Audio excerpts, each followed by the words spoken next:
In a world in crisis, can three idiots find hope in the darkest of places? Will love conquer all, or will hate win out in the end? This is a show called Hate.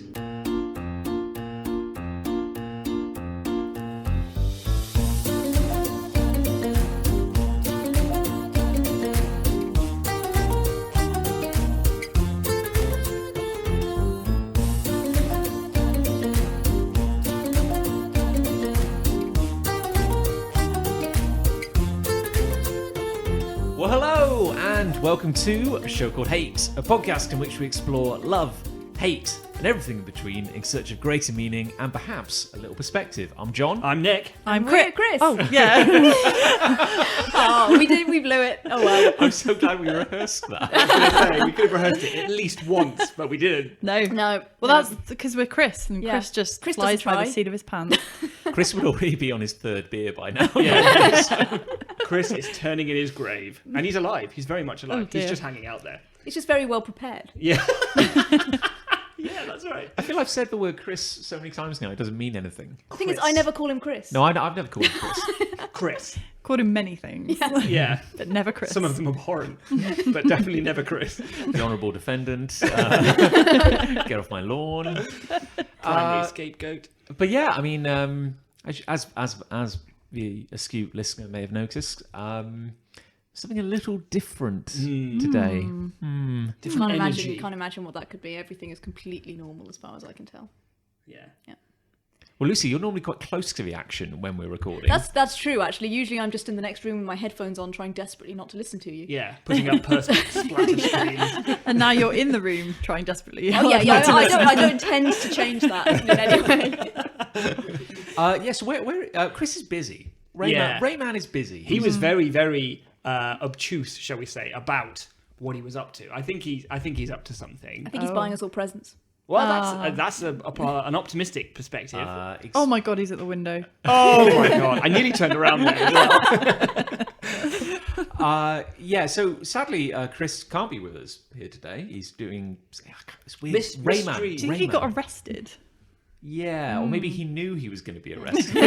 He knew he was going to do He a heard the crime. sirens and thought, It's like Minority Report, where you can predict a crime, but when you're the criminal, you're really good at that. yeah. Because if you know you're going to do a crime, you don't need like a precognition, No, like you clone just to help think, you out with it. am I going to crime? When shall I crime? I'll crime Wednesday. Let's do the crime. Pre-crime. Crime Wednesdays. Except it's Thursday, so Rev is just completely off base. Oh, the police need 24 hours to Yeah. catch up. It is a weird form of time travel because Rayman was able to say with certainty that he was going to be arrested on Thursday night. We don't yet know what for, but by the time this is released, I think the whole country will know what he did. Oh no. Everyone will know Chris's name and face. I'm pretty sure, is this slander or libel? It's only libel if it's written down, right? I'm hoping it's a bit of both. Yeah. Yes. Well, I think it's only either if they're not true. No. Yeah, and how does UK? I know this. UK defamation law means that. Why do you do this? No, I know. You have to prove that it's You would have to prove that what it's you've said is true. Yeah. Okay. You automatically side with the defendant. No, Sure. whoever's been upset by it. Yeah. The defendant. Yeah. Yes. The affected party. It's the opposite in America. Is it? Yeah. So the defendant has to prove that they are not the thing Surely you said that's they are. exactly the counter to innocent until proven guilty. Or You're assuming they did the thing that made the person angry. the only reason I know this is I read the synopsis to a movie I haven't seen, which is based on real events, where a guy who was a very racist man who did a lot of Holocaust denial, somebody said, "I think you're a racist," or such, and he sued them for defamation, but he deliberately filed it in a UK court. Oh, the sneaky poop. Which is very sneaky because in America he'd have to prove he wasn't a racist, whereas in the UK they had to prove he was. Presumably But that did wasn't they? hard. And he combed Spoilers, his... they did. I love the fact that he went out of his way to find a system that would help. And he's, no, mate, you're still a racist. He just What? combed, It's the British law here, and you're actually a racist. he just combed his fringe over the swastika. They'll never find me. The perfect hiding place. Oh, that would be amazing, wouldn't it? If like he was known for having a swastika on his forehead, and then in the court they were like, Your Honour, this man cannot get a fair trial unless we give him a comical wig to cover that swastika. It is our legal duty to provide this man with a wig. Also, we can't stand to look at him, so Yeah. make sure it's a really long wig and he wears it backwards. Like Cousin It. Yeah. Yeah. Well, seeing as there are so many of us here today, We should probably say Alice and Lucy here. yeah, Just for official reasons. Thanks. So you get paid. Oh, yeah, good. We get paid? Oh, no. I've made a huge mistake. John, fix that in post. Future John. I want to cut that sweet sponsorship money. Yeah. Marmite still have to get back to us. Oh, okay. And we do wonder why Rayman is cut out because he's never seen a penny from the show. Ah, delicious. Sweet whiskey. Let it rip, John. Let it rip. Nectar of the gods. I was going to suggest we had a sober episode of then Nick. Turns out with a already keg. drinking beer. Yeah, I had a beer bong and a keg, and I was like, "Woo, Delta Kappa Iona!" or something, and then, and they all went a bit crazy. I wonder if from the heyday of American frat movies, it's actually completely changed. It's now completely respectable, and there's still people like you who turn up Like me, People like He's you. back again. with his sausage rolls and a beer keg. Crime Wednesday was yesterday. You missed it. Get out. It's like Orange Wednesday. Was Yeah. that still a It's thing? Orange It was Tuesday. Orange Wednesdays. Orange, yeah, it was. Yeah, it was. Yeah. Are Orange I always still a wondered thing? what happened to Orange. Yeah, they're crime now. It's Crime Wednesdays. Oh, I see. Do right. one crime, get another free. It's just the name of the mobile Yeah. network, that's all. Yeah, you don't need one free cinema ticket. You just crime your way in. If Orange Wednesdays had never Climb your way existed, in. I would never have seen Alien versus Predator. Well, that's... I quite like that movie. How often do you watch it? Based on the current viewing, once every 10 years. I see. So once then. How has it aged since your last viewing? Really well. Yeah, really well. What do you like about it? I like that there were aliens. Right. And I like that there were predators. Oh, shit. And I like that they were versus one another. Okay. So there's 3 things just off the top of my head. Okay. I like the concept. It's like predators have built this pyramid where people would, it's like the Hunger Games, but in space in a pyramid. I don't think it was in space. I think it was on Earth. Oh, wherever it was. But they have them everywhere, I think. I mean, Yeah. Earth is in space, to be fair. That's very true. Yeah, so shut up. It was in the Arctic, I think. Was it? Yeah, I think it was. because the predators 'cause- are known for liking really warm places. But didn't this film add a significant piece of lore, which was that the aliens were created by the predators to be the ultimate prey? Yeah. I'm pretty sure they created something like that. They're like their hunting training almost, isn't it? That's how they yeah, prove and their... they made them as vicious and awful as they are to be the ultimate prey. But then I think all subsequent movies of both franchises Just forgot that. ignored Yeah. that from then on out.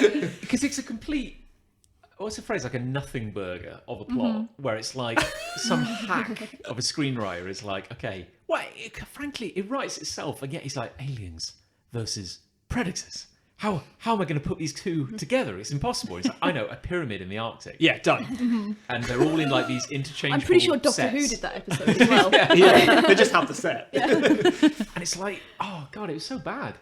Ali liked it though. So. Yeah. I mean, you can like bad things. I Yeah. like a lot of bad things. Yes, that's true. You do. Yeah. I don't much famous like... for it, Yeah, actually. I Wow, don't, Nick. no, No, we're on the I'm- podcast now. yeah, I don't hold back now. And also, I'm just quite proud of the fact that I quite like bad things. But I've never actually liked the Alien series all that much. Yeah, but also, I mean, it's the body horror. There's one the would body. imagine. There's the body horror aspect, which I don't much like. That doesn't help. I don't like horror in general. Also, I've never been able to watch an entire movie because Any movie. Yeah, an entire Aliens movie. I mean, there are many movies that also fall into this category, but just the Alien series is particularly bad for it because even though the first one came out in like the 80s or 70s or something, it's full of strobes.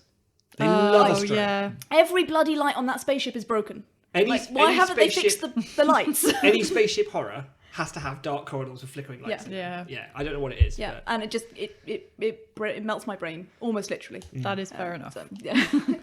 Isn't it? I'm assuming there's a wonderful fight scene going on in that screaming that I'm hearing, but I can't No, there watch isn't. it with my No, eyes. it's So.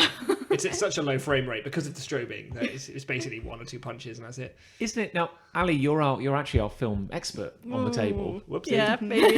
But isn't it like they made a sequel to Alien versus Predator, which is called Alien versus Predator? What we like to do in the industry is when you make a sequel, you tend to call it the same, but then you add a 2 on the end. Ah. I don't know if it's a really Oh, handy the 2 trick. denotes the fact it's the second Exactly. one. It's like a shorthand for like if you saw the first one. So is this it the short for the second chapter? Yes. Right, sure. Exactly. And it, oddly enough, it did come out around a similar time as the second Fast and the Furious movie. So they were working on new ways to get like 2s and 3s in the thing. So what they actually settled on was duplicating every letter. It's really hard to pronounce. Surely you just pronounce it really slowly. Yeah. Yeah. It It's was like you're being speech jammed, basically, yeah. it was Alien versus Predator : Requiem. Really? Yes. And I believe the idea is that I think people were like, I don't want to see, like, I've read Alien versus Predator comics, which were a thing. Novels. Yeah, novellas, pamphlets, shall we say. And Yeah. then one of those books that has, like, colour pictures in the middle from the movie. I read the Fifth Element one of those as a kid. Yeah. I used to love It's them. great when you actually see, like, total segue, sorry, I'll get back to Oh, you it's as fine, well. yeah, no, it's When more you actually interesting. see Lilu's whole name written down, it takes up like 2 lines of the Really? just a Paragraph. long thing. It's like you turn the page and it's like, Bruce Willis is committed. And it's like a photo of him Yeah. going like, Just pulling a face. pointing a little bit. Yeah. Suggestively. Yeah. Anyway, please continue with Oh your no! anecdote. All I was going to say is that like people were like, Alien versus Predator comics are set, I don't know, on Earth and there's humans and everything. Of course. but not just in the Arctic where nothing happens. So apparently, like the ship takes off from the end of like Alien versus Predator. And there's one surviving predator. Sorry, spoilers. But he's been I haven't infected watched the with movie an now. alien. And I think it ends with chest a burst. pred alien bursting out of his Predalien. chest. And then the second movie begins with it instantly crashing Brilliant. into like small town USA. So it just crashes back on Earth. Yeah, they do it all. Doesn't even make it into orbit. No, but they do it in a small town, and I was in the back of my head, I was like, oh, maybe that'll be more interesting, like a bit more of a horror. There's an alien infestation, and apparently when they released the movie to cinemas, the color correction was so bad that you can't actually see anything. What? That's what the movie's known for more than anything, for being almost pitch black. Oh, dear. So could you explain a little bit about why that happened on a high quality movie? Well, I mean, color correction is a job in and of itself. Like, you get an editor, you have a director, you have a producer, you have a color corrector. So, well, someone that does color correction, yeah. Maybe they the didn't. color grading. Maybe they didn't, yeah. But Yeah. it's like expensive. Like, you can get screens that are like 50 grand that are for color grading because you need that fidelity and You've never really seen blue. yeah, exactly, yeah. And you need to just find like the darkest bunker on Earth where no light can penetrate, and then you're ready to color grade. Is there only one colour grader on the planet, and he lives in that salt mine where George Lucas keeps the original prints of Star Wars. He's like Mr. Universe from Firefly, from Serenity, I mean. It's just surrounded by screen. And his skin is translucent because he's never seen the light of day. Maybe yeah, the colour grader was just colour blind. maybe. Or light blind, that is to say, blind. Maybe they just had the brightness on the monitor turned up too high. Like, this is great. I reckon that's it. Yeah. I reckon that's the answer. I like that because it's the simplest. I think I've done that while editing podcasts, to be honest, where I've had the volume turned. It's so bright. That's why people say all that weird stuff in our comments and reviews. I was blinded while listening to this podcast. Normally we think it's through alcohol, but now we realise.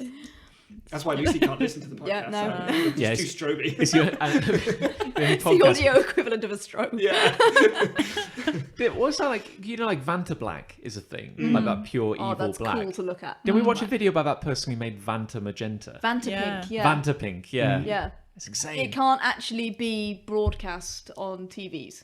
Like the illegal. the LEDs or whatever, like the photo reactive cells in your TV are simply incapable of producing the colour as Yeah. you see it in real life. Like we had very to go. hard. I remember watching this as well, and we had to go on the word of the guy who was there in the studio, and he was sort of saying, "I cannot put into words how pink this is." Do you suppose that's what? Trust me. Do you suppose that's maybe a bit like what a religious epiphany feels like? I Like, think it might be. like is everyone just in that lab walking around and like crying all the time? Well, surely it's the modern real life version of Plato's cave. You know, you're sitting and watching shadows I your was whole thinking life, the and then exact same thing.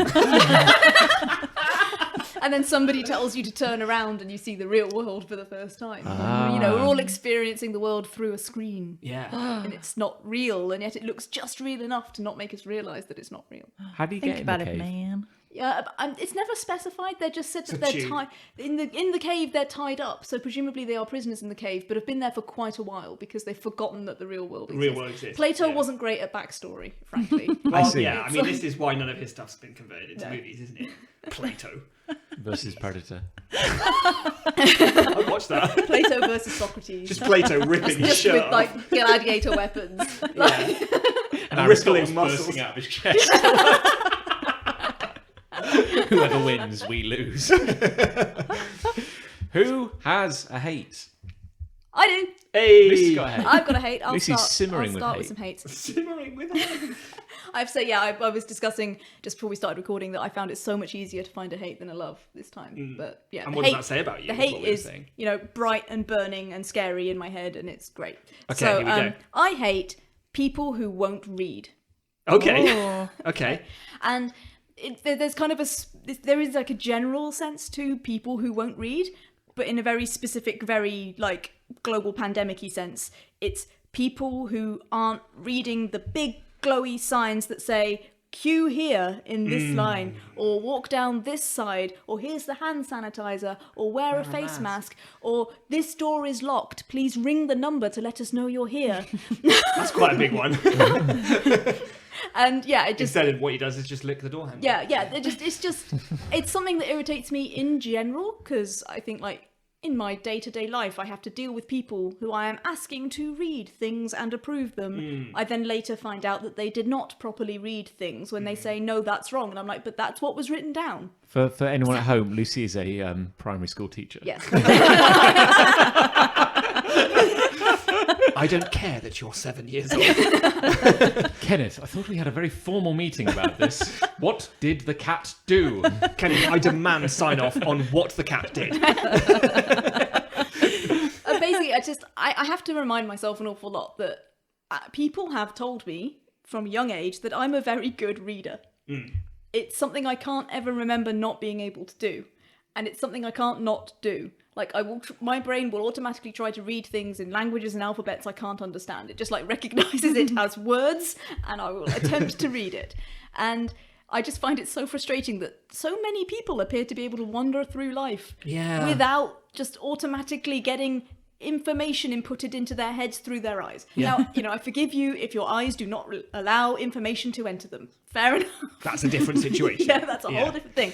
But if you are an otherwise able-bodied and supposedly conscious human being walking around a shopping centre, and there are great big clear signs all over the floor saying this is the point where you queue to go into this shop, please walk down this side of the aisle and up the other side of the aisle. No, I'm just going to kill you one day. Is there like, do you ever confront people if they're not doing the thing they're supposed to? I mean, I am afflicted with the terrible, terrible disease of being very British. Therefore, I usually That is restrict perceived as a myself. disease at the moment, yeah. Usually restrict myself to tutting and glances, and maybe occasionally sort of suggestions of what they could be doing differently. I think the one thing that really sort of annoyed me is my cat Bradley has been ill recently. I've had to go to the vets a couple of times with him. The vets currently has a great big sign on the door that's like, be COVID-19 aware, we're not letting anyone in, ring this phone number to let me know that you're here and the vet will come out to collect your animal. It's on the door. It's like, this door is locked, ring this phone number. Every single other person who has come up to the vets while I've been standing there waiting for Bradley to come out of the vets has just walked straight up the stairs, occasionally lifting up their injured dog, carrying them up the stairs, putting them down, then opening the door and then going, oh, I'm sorry, I didn't realise I couldn't come in. Plastered with signs. And I'm just like, and the people who don't even have their phones with them. And it's like, why would you ever go? I mean, Yeah, to be fair, I think we may have the same vet. I'm not sure, Yeah, but our probably. vet's done exactly the same. Yeah. And one time I did forget to take my phone, so I had to like go outside the door and like Dance. wave my arms and mouth very like widely. And I held like my thumb and my little finger out like a You held phone. your I was cat like, up like a phone. I forgot my phone. oh, it's just, yeah. Anyway, it irritates me because I'm just like, it's all there. All the information that you require to live you your could ever life need. in a smooth and efficient fashion is all there right in front of your eyes, and you're just not looking at it. I think also you work in app development. I do. And how many times have you dealt with customers who maybe just Well, do yes, I mean, not see Yes, I mean, that is a factor of my day-to-day life, and there's always that slightly frustrating moment where somebody comes back to you after you doing several months of development. And I should clarify that I don't do the actual development. I am not a coder. I am a designer. I can't actually make a computer do anything other than it's what it's supposed to already do. And they'll come back and be like, oh, but I need this to do this, and this shouldn't be here, and this shouldn't be here. And I'm like, this was all in the documentation. 7-year-old The Kenneth. documentation that I spent weeks working on. How does Kenneth even afford an app at that age? Yeah. And yeah, it's very frustrating. And we do have some customers where I almost don't bother writing stuff down. I just get our visual designer to draw them a picture because then they pay attention. Ah, now you're talking in my It's just a language. middle finger.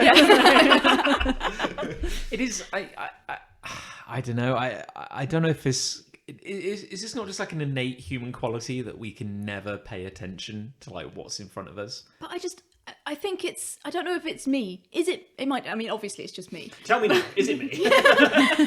Round the table, come Is on. it a safe place? But I can't look at an object that has words on it and not have those words go into my head and make logical sense. I was actually thinking about this the other day. I was looking at something. I think I was just reading while I was fueling up my car, and I was like, just on my phone. As if the numbers going up. Yeah. Oh God. £1,000. There's petrol everywhere. Just soaked in petrol. And it was really dark, so you did have to like have a candle. Out. I had an open flame, of course. Yeah, candle dripping wax, and yeah. Yeah, it was weird how much people were shouting at me. Anyway, it's really strange. Anyway. Really odd, but that's a story for another time. Yeah, and I was just looking at words around in my world, and I was like, isn't it weird how I don't have to decode that? But like that just says unleaded there. It literally just, it's like it's screaming Stop. unleaded. That's getting bigger and bigger. So I remember my many years ago when I did A-level psychology, we talked about learned autonomic behaviours, and reading becomes one of those for the majority of people. Once you become literate, you cannot become illiterate. If you look at a word, the word sounds in your head. It's like, Depends how close you are to the petrol nozzle. I say. Yeah. After a while, this time. Yeah. But I've that's why drunk a you, lot by then, though. that's why you'd even like, you find yourself trying to read or sound out in your head something that's written in a language you don't speak. Because if it's symbols you recognise, your brain is still going, I know those symbols usually have meaning. They make this noise in my mind. Yeah, and it does it. You can't stop it without like a stroke or something. Like it just happens. I do remember as a kid, I remember quite vividly being in the car with my mom and asking probably the first question of my young life, which wasn't about like Tamagotchis or Lego or something. And it was like, Mom, is it possible to look at words and not read them? Yeah. I vividly remember. See, that's asking quite a that. powerful And your question. mum's bilingual as well, so it's even less possible for her. Yeah. Yeah. She speaks Predator. They consulted her to make the movie. I mean, really, I had three parents: a mom, a dad, and the kind of shoulder-mounted gun that accompanied my mum at all times. Such warmth from that guy. But I'm technically illiterate in innumerable languages. Yeah, I'm like- infinitely illiterate. Yeah, actually. Yeah. That's a harrowing way of looking at it. Yeah. I mean, if there's infinite planets and infinite alien species out Yeah. there with infinite languages, I am infinitely illiterate. Yeah. That's great. I mean, I'm going to play devil's advocate because Oh, here we go. Yeah, okay. because it's fun. Why not? And it's the whole point of the show. I know you never listen, but it's the whole point of the show. All the people walking around the vets with their poorly animals, Using them probably as door very handles. distracted, thinking, "Oh, there's a pandemic, and my poor little doggo is, Which snapped I in would've- half." I would have Like, Like they're preoccupied. Their mind's preoccupied. But I would have thought it would make them more aware of big red letters that say COVID-19. Yeah. Like that's the thing. That's the background worry in every human's brain at the moment. So you'd think you'd be more sensitive to those words appearing in front of you. You would. But I suppose you can't read what you don't see. You don't know what you don't see, in a way, I suppose. I guess. Powerful words there. It's words I live by. Then I question why they don't see it. Ignorance. Hey, this absolutely isn't for aesthetic purposes. It's a lifestyle choice. So that's been particularly irritating me of late, because I just feel like this is one situation where reading the signs is just really important. Could it really be because your heart is a perfect onyx cube? Wow. I mean, we've discussed on many occasions how I pretty much hate all of humanity equally. It did say perfect, so it wasn't wholly an insult. Yeah, like as Ali compliment. said, those poor people are like very worried about their pet dog, Vesuvius, or whatever his name is. Vesuvius. The volcano of shit coming out of its backside. That's why we call him that. Yeah. Wow. Yeah. No, I am actually on your side. Yeah, Yeah, I like know. walking around Tesco's when there was a one-way system and people just were not going, I would come back seething. Just like, how hard is it? There's an arrow. It's not even a word. It's an arrow with go where the pointy end is going. But in the end, I started like herding people down the aisles. I was like, Come nope, by. nope, back with you. Yeah. And a collie. Like on an airport runway. Just Yeah. like, waving my arms. I had a colleague who said something about how I think we need to like better signpost people to something on the app I work on, going like it's just not that obvious, you know. And I had to take a screenshot where literally it's like there's a button and a massive arrow. Like I shit you not, there's an arrow with writing next to it. Go, is this what you're looking for? Click here. And I'm like, What more can I do, Janet? to that screenshot and goes like, I agree, but I really don't know how we could make it any clearer at this point. You could just make the whole app just that button. Yeah. Like, that's your mistake, John. Yeah, no, you're right, actually. Yeah, you idiot. Yeah. Well, no. Yeah. Agreed. Hooray. Basically, Yeah, overall. Success. seconded. I won. Yes, you have won the podcast. I win this That's how game, this right? works. That's how is this a... I didn't realise it was a game, actually. Yeah, all those unclaimed prizes you I could wonder how have many points I've got. Yeah. And what can I trade them in probably for? like 3. It's like in chess. It's like, oh, the Marquis Gambit. Ah, yes. The Winchester opener. I see, yeah. I've got hate. Oh, Yay. all right, yeah. Yeah, I hate vending machines in movies or TV shows. Because whenever a vending machine appears in a movie or a TV show, it's going to do that thing when you put the money in and the thing doesn't fall down. Mm-hmm. And that's always the case. You don't put a vending machine in a movie unless it's going to do that. That's the whole point of it. It's like how you don't put a dog in a movie unless they're going to die. Yeah. Well, okay. You don't put a dog in a vending machine unless it's going to get jammed. Yeah, that's vending machine. That's what we call Chekhov's gun dog. So yeah, just for once, I just want to see a vending machine, and they go beep boop boop, and their Pringles tube. What? Their box of shredded wheat.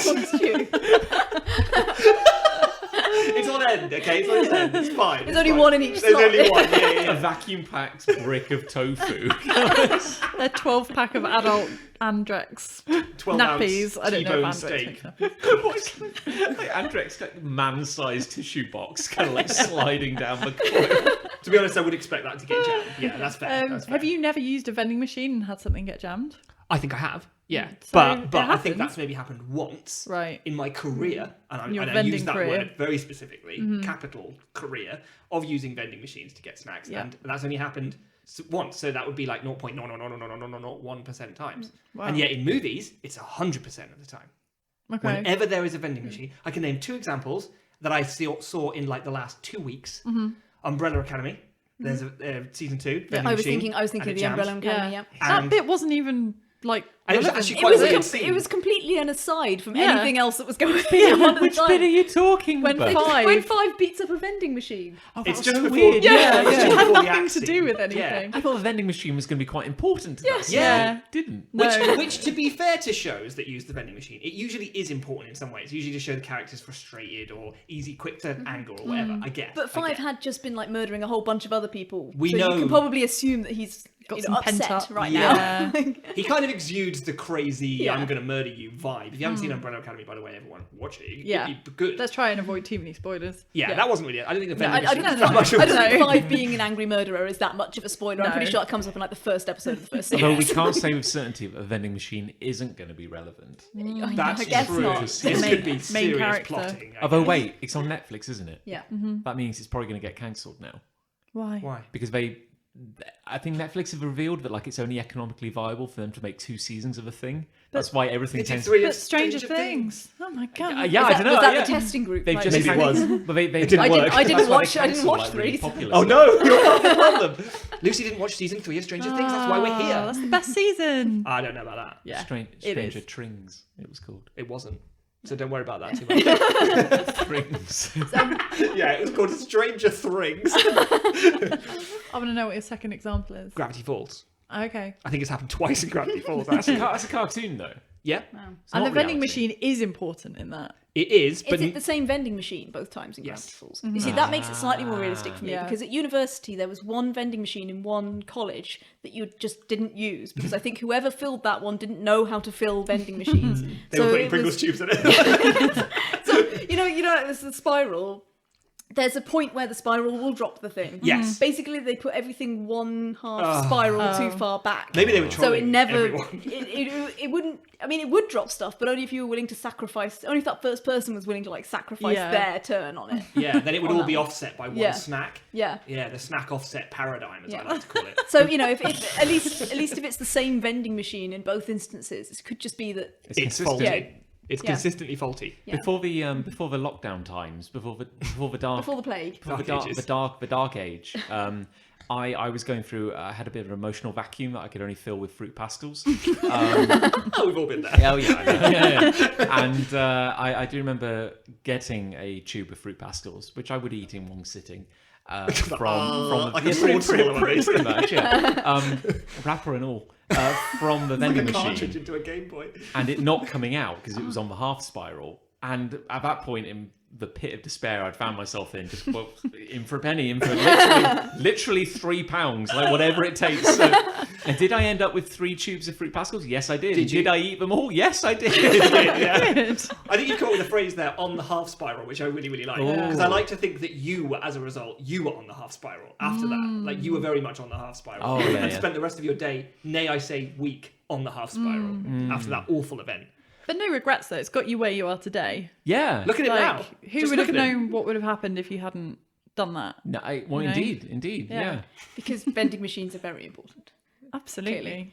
I wonder if, Nick, some of your concern is because you get a natural sense of anxiety, like a kind of like a fight or flight response whenever food is served, but not from somebody in like a Greg's apron. Yeah. Oh, yeah, for sure. Like, I think when I go to a man or machine for my beige sustenance, Beige square. I expect my beige sustenance ASAP. Okay, I expect my beige sustenance. If you were willing to wait for food, you would want colours. Exactly. Do you expect it to be dropped by a meter onto the plate? I expect there to be some sort of less human delivery method, you know, to make me feel lesser, Right. like a animal.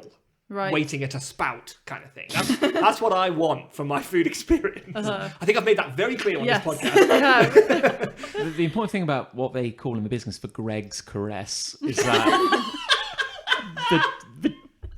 the dismount from circular heating grid is it adds 10 calories, like 10 kilocalories, just sliding across the surface of that Greg's employee's glove. Yeah. You know, that's the extra. That's the Greg's magic. That'll see you through winter. That's a Greg's promise. I That's noticed what that keeps me on the full spiral. I'm telling you that right now. I noticed that Greg's is currently serving a reduced menu. Is this causing you like causing you stress? I can't or is believe it? you deigned to bring that up. I don't know what you're thinking. No, to be brutally honest, actually, I haven't been to Greg's in ages. And maybe that's why I'm feeling the way I am. Maybe that's why you're so obsessed with vending machines. Right? Yeah, maybe. Yeah, I'm trying to live vicariously through these TV shows. I haven't been to Greg's in ages. Getting these terrible symptoms like unlaboured breathing, like Ability to run, distance, really clear skin. regular and quite satisfying bowel movements. Incredible. Yeah. So is your problem really that there's two ways for a vending machine in a movie or a TV to go? It's either the thing gets stuck, oh, we all saw that coming, or it doesn't get stuck, and No. then they just move on with their day. And I'm it's all saying kind there's of only irrelevant. one way it goes. It always gets stuck. And Because it's why else would you bother showing the vending And machine? I think that is a fair point. And I was thinking in my head as I was thinking about bringing this to tonight, I was going to say, like, what is the alternative? That the story goes, they use it, beep, boop, boop, fruit pastels, yum. Yeah. It's like, that's not interesting. And I get that. But I think I just want one show to just do it once, just to eliminate the fact that it's always the other way. I just want someone to break it, just break that cycle. It's like I think the only like audio visual entertainment I have ever watched where somebody goes to the toilet and doesn't get attacked is Scott Pilgrim. That's such a good point. Going Like, to the toilet is a he real just good actually equivalent. goes to the loo. Yeah. But he has such a quick piss. It He bothers does. me. That's a whole other thing. It bothers me because it takes 19 seconds to drain my bladder. Which is yeah, I have That's timed an it. average Yeah, of, that's an average. Yeah. I'm guessing you keep a graph, like, daily. A spreadsheet, yeah. So- sorry. Yeah, I lost a lot of my data from the aughts, when my computer crashed the other week. But That's the worst thing you lost, if anything. yeah, I know, yeah. But yeah, it's like you don't bother showing a character doing something mundane unless something's going to go wrong. Yeah. It's kind of already a spoiler. Yeah. Like if you're watching somebody just eat a meal, I mean, It's- something's going to happen. But I feel like that's the same for where we are with vending machines now. Is that when I see a vending machine and when I see a character go to interact with it, I know exactly what's going to happen in the next 10 seconds. Yeah. I always know. It's a storytelling trope we refer to as Chekhov's Gunding machine. Chekhov did a lot of work. 2 for 2. Just give me one more, God. There's 2 more hits to go, so we might do this. I recently watched a YouTube video of somebody going and eating exclusively from vending machines in Japan. Just having a whole meal from vending machines that he found around Tokyo in Japan. Well, they've really upped the vending machine game. But there was out one there. place we went where it was like a weird, like it was jammed into a corner and you had to like sidle sideways past certain vending machines to get inside this like little to find hollow the bit to boîte find the other ones. diabolique. And there was all kinds of really like mystery packages, like vending machines full of I think mystery I've seen packages. this video. Yeah. Oh, this sounds And awesome, the weirdest but one was is awful. that there was one that was like, it was one of those vending machines that doesn't actually show you the dispensary, it just shows you like a display cabinet of different things. And it was like a bottle with a beetle in it, like a plastic beetle. And he was like, okay, that's weird, gotta try want it. that. Yeah. So he got a plastic beetle and it was half a water bottle with like sealed at the top with tape, like masking tape. Wow. Which he opened up and he found 3 wrapped shards of brick. And So he didn't get the beetle. a clockwork plastic beetle. That he did you, get like, the you beetle, roll it up. But he got rattles around. bonus brick shards. Bonus brick shards. And he was like, why did I just spend $5 on bricks? That's remarkable. And it was very strange. There was also a train in that vending machine, like a toy train, like a bullet train. So they're I really wonder long. whether- I feel like the brick shards were in there for like ballast or something. Yeah, Like it had to like be to a make it, certain like, weight thud. so it would fall. Yeah, exactly. Or Or there were like a bunch of borrowers and their And tiny they've gradually house been clearing it out. their tiny house fell into the vending machine factory. Yeah. you've just that's given me a sad. very good idea. It's really good. Oh, Okay. sure. Yeah. They made a movie about emojis living in a phone, and that showed that you can do anything. What about a load of tiny people living in a vending machine Yeah. that has beetles in it? They Just get tiny stuck. tiny people. Tiny or people. anthropomorphized Snacks. snacks. No, I think that's been done and done badly. And you I call it, think we need to walk away you from call that. it on the half twist. On the half spiral. On the half spiral. Living is on the it? half spiral, it could be called. It would be. It would have to be like the modernized version of Red Wool. Yes. Like it's just full of mice and spiders. Yes, that's perfect. So Living in a tiny kingdom inside the vending machine. it's like a metropolis of snacks and spirals in a disused vending machine hidden in a back alley in Tokyo. Or something. Vendwall. Vendwool. Yeah. Vendwool. Yeah. like that a The lot. someone eating their way around Japan's vending machines, I just imagine like a ramen dispenser, and He did find a ramen dispenser. It's like dribbling down the inside, and like you try and put your hand in, and it just Just gets get a handful of noodles. boiling hot. Oh god! He did find one that dispensed hamburgers and hot dogs. Like microwaved hamburger. It had a little timer, so clearly it just like slotted it into a microwave and then heated it up. He said the hot dog was okay, but the hamburger was awful. I'm still thinking. Sorry, Ali. I'm still thinking about like your ramen vending machine. So like when you go to Five Guys and we've got the big soda machine, but you've got to get a cup and it's like ice and then like level of fizz and then like kind of Fanta. You know, and it's like Beef okay, shards. you're like ramen. Okay, cool. And it's like okay, the cup is coming and nothing gets dispensed. You're like cut my hands. My baseball cap or something. It's so hot. I remember, Ali, when we went to New York, we went to, what's that central place with all the billboards and everything? Oh, Times Square. Times Square, yeah. And the cupcake. We found a cupcake vending machine. Yes. Yeah. It was like $8 for a cupcake, but they looked amazing. Yeah, and they were like the size of like 2 fists. They were big. We discovered after it was dispensed that they were big, but it was weird. It wasn't like the classic vending machine with the spirals and everything. It was like a computer screen, and then there was this like hatch with a little, we presumed was going to like be a door that opened up. And so we put our entry in. It's like, oh yeah, I'll get this one. I think I got like a chocolate one or something. Yeah. And then I put my card in. It took my card payment, and then it was like done, and nothing happened. And then super slowly, like the door started to raise, and it had gone like a centimetre up. And it stopped.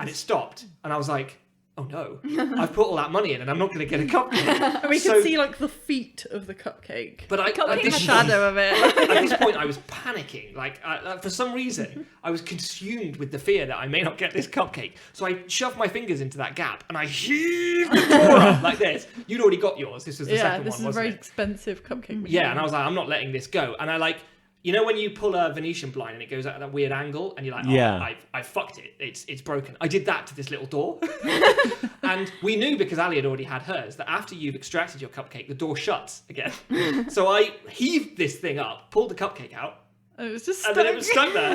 This horrible angle. Oh no, I've ruined it. Nobody gets cupcakes. Nobody gets cupcakes now. All because I just couldn't wait. I just couldn't wait. So maybe that's what all of this is born out of. Maybe. So when the cupcakes came out, did they have like a big tower of icing? Yeah. Yeah, they're amazing. But I don't think they were being made in there. I think there was a storage container. I think they must have been made that day. And then they were being slotted Or there's out. just someone stood back What there. Could be. That's just placing it. But what if there was a second cupcake vending machine next to it and it was like $1? So it was like an eighth of the price. Oh, we missed that one. Only there's a hand. And like when you put the money in, you watch this hand in a very sensual manner, kind of like pile the cream on top. Just grabbing icing, just like just throwing it onto a sponge. Somebody would pay for that. Somebody would pay. That's true. For sure. And then it throws it at you. Enjoy. And you must say thank you. Keep the change, you filthy animal. Have you said all you wanted to say about vending machines? I'm done on that. Yeah. It's fine. I think I've made my point. Okay. I had my say.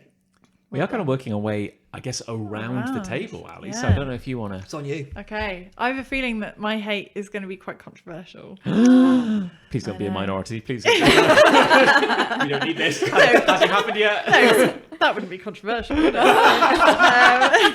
You bunch of racists. No. No, my hate is that it's not a hate I've always had, but it's definitely a hate that I have come to find during lockdown. I have come to hate videos of Rube Goldberg machines. Oh no! I love Rube Goldberg machines. I did as well until lockdown came along, and then it's like, oh, I've had nothing else to do today, so look how I've spent 5 hours piling up tubes and a toaster that burns a string that knocks a rubber duck onto the, I don't know, a piece of like tape that knocks the scissors, and then all it does is just like, I don't know, turn the light on or something. It's like, wow. You want me to congratulate you on the fact that you've just spent your day turning the light on by making this stupid machine that just is so pointless. Look at all the junk you own. Does this not make you think about like that is, recycling some of your crap? That is like the entire point of a Rube Goldberg machine. I Like, it's know. supposed to do something pointless in the most complicated way possible. Oh, I know, but it just frustrates. I'm like, oh, well done. Do you- like, is that what you want from me? Well, do you want me Do to you- admire this? Do you feel are these people for whom you imagine up until lockdown they'd never made Yes. a Rube Goldberg machine? Exactly. Suddenly Oh, I see. it's like the thing Yeah. to do. Yeah. Would you say they are noob? Oh, Goldberg machines? very good. Would you say? No. Oh, okay. Please go on. Sometimes it's not even Rube Goldberg machines in the strictest sense. Sometimes it's just like around the house they've made like a ping pong course, and it's like I'm gonna stand on the roof and I'm gonna throw it down the goes, chimney, and then it's gonna go down the stairs and hit a frying pan, think that and falls then into bounce the off the same cat's category. head, and then look, it landed in a mug. Yay! And it only took 300 attempts. We did it. Yes, we did it. But do you not Now get what? some satisfaction from watching this?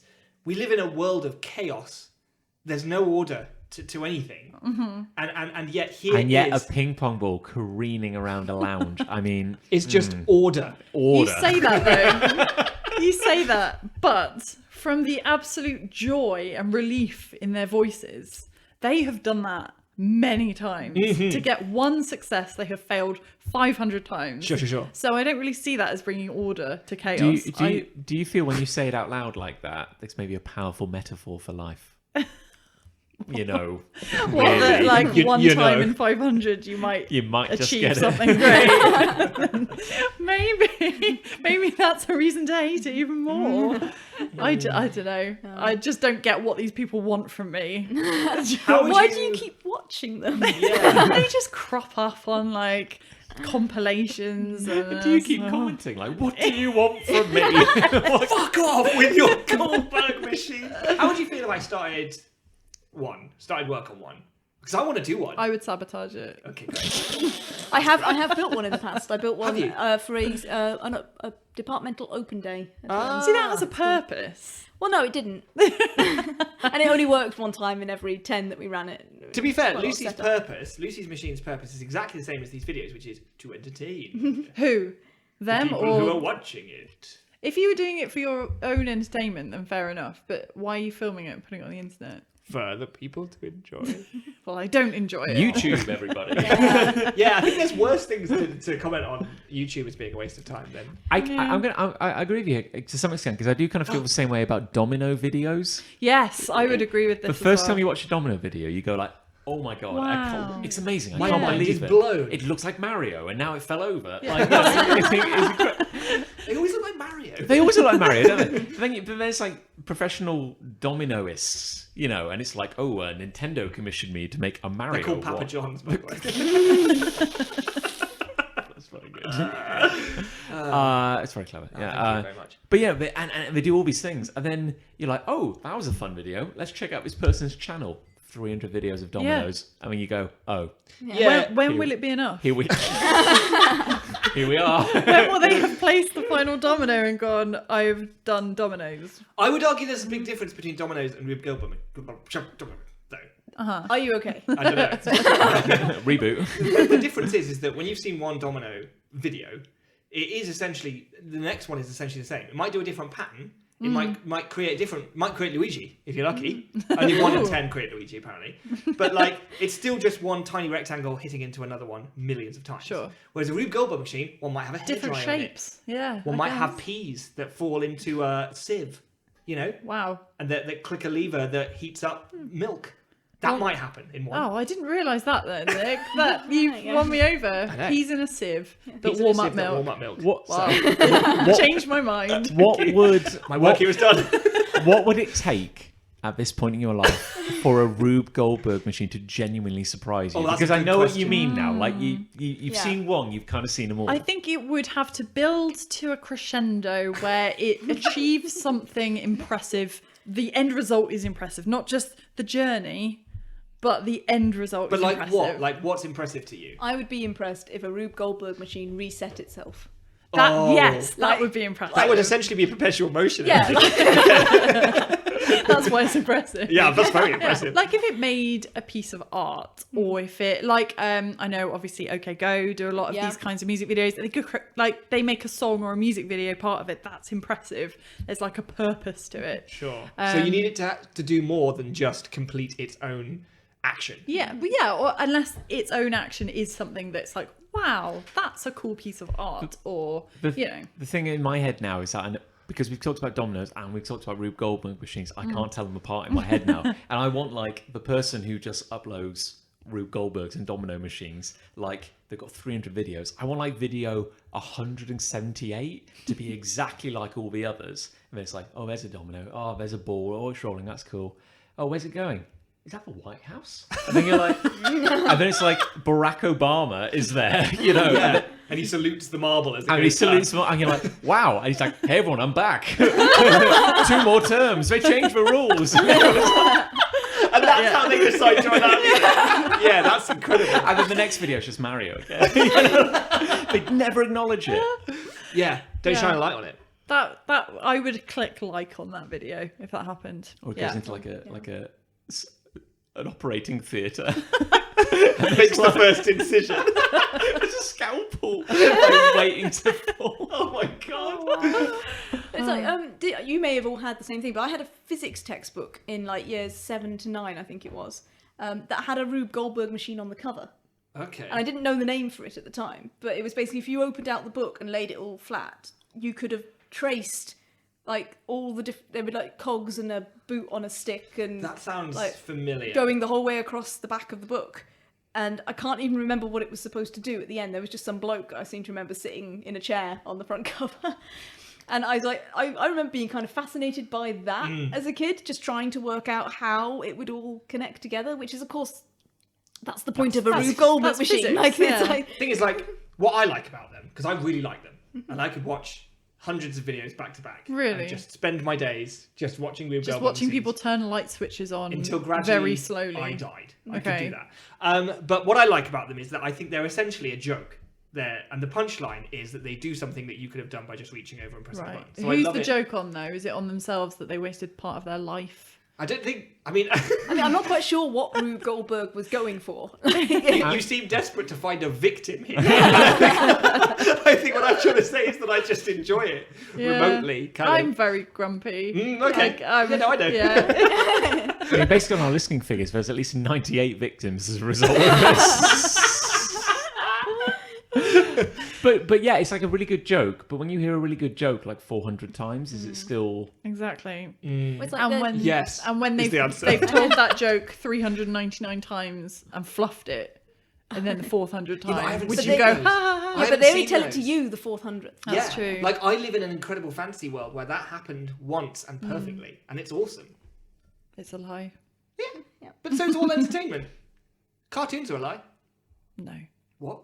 That's what reality. Ages. That's what reality actually looks like, Nick. That's cool. But you draw it all the time. I assumed that was how you saw it, the same as the rest of us. That is true. But I assumed that I was wrong. Yeah. What if these Rube Goldberg machine people, this is actually like a cry for help? Yeah, Like, it probably is. They haven't set it up. But it's like, I just can't do things in a normal manner. It's just my house. I rolled out of bed and I turned the ignition on in my car. I don't know how it happened. Well, it's basically every Wallace and Gromit Yes. episode is one giant Rube Goldberg machine, Oh, isn't it? Like, I know Uh-oh. that seems like an insult to Wallace and Gromit. Oh, I thought you were going to go, because you suddenly realised how much you loved Wallace I and love Gromit. Wallace and Gromit. Yeah, well, there you go, see? No, Spoilers, but he's we've not built got- clever inventions to Not do really. specific things. Like, you could just get out of bed in and the walk very down the first stairs. episode of Wallace and Gromit, it starts with it making toast with Yeah. jam on it. And that's not- all it does. That's not the very first episode. No, But- you're forgetting Grand Day Out. It's Yeah. the 80s one. Off to Oh, the moon. Yeah. No, what? So which one's the toast one in then? Wrong trousers. Wrong trousers, Ah, yeah. right. Yeah, no, fair play. But fair play. no, you're missing the point where he's able to make toast while he's dressing himself, sliding out of bed. So Thunderbird. he's Or rather, saving Gromit time. is. Yes, Gromit has to hit the button to make the toast. So Gromit he- has to get up early in the morning to set it all up. That's true. Yeah, the machine Yeah. doesn't make toast while he's getting dressed. Like the first stage of the machine is dressing him, and then he slides down into a seat, and then it continues on to make. But let's not toast for him. confuse automation with Rube Goldberg. Let's get it. Let's machines. drill into Let this. us not confuse the Industrial Revolution. Would you call the printing press a Rube Goldberg machine? Yes. No. Sorry, I've lost Yeah, it. it's a very complex way of doing a very simple thing. In the old days, to go on the street and shout, and the two people I lived with would hear it. Easy. 100% market penetration. Yeah. Fair enough. I just think life is too short. But anyway, I've got a hate. go for it. I hate video game difficulty levels. Oh, interesting. Please elaborate. Yes, all of them. Please Well- elaborate on expert mode. Well, probably more of a beginner's mode. Sure, if I'm sure. honest. Okay, case in point, I'm not very good at video games. Hey, and hey you now, finished hey. Dark Souls like Yeah, 5 to times. be fair, you played the hardest kinds of games. You're a glutton for punishment. Maybe I'm a masochist. But I've recently been playing a new game called Invisible Ink. It's one of those solo games that you play by yourself Oh god, that means you're a loser. if you have no mates. I just completed my first run of the entire game, and I felt quite proud of myself. As you should. And then the game goes, "Congratulations, you've completed beginner mode." Oh, And I'm like, "Now you've got a bit of experience. Why don't you try experienced mode?" And I'm like, "Great, you kind of took the wind out of my sails a little bit there, but I guess I'll go on to experience." And I look, and it's like, okay, so it's beginner. Okay, yep.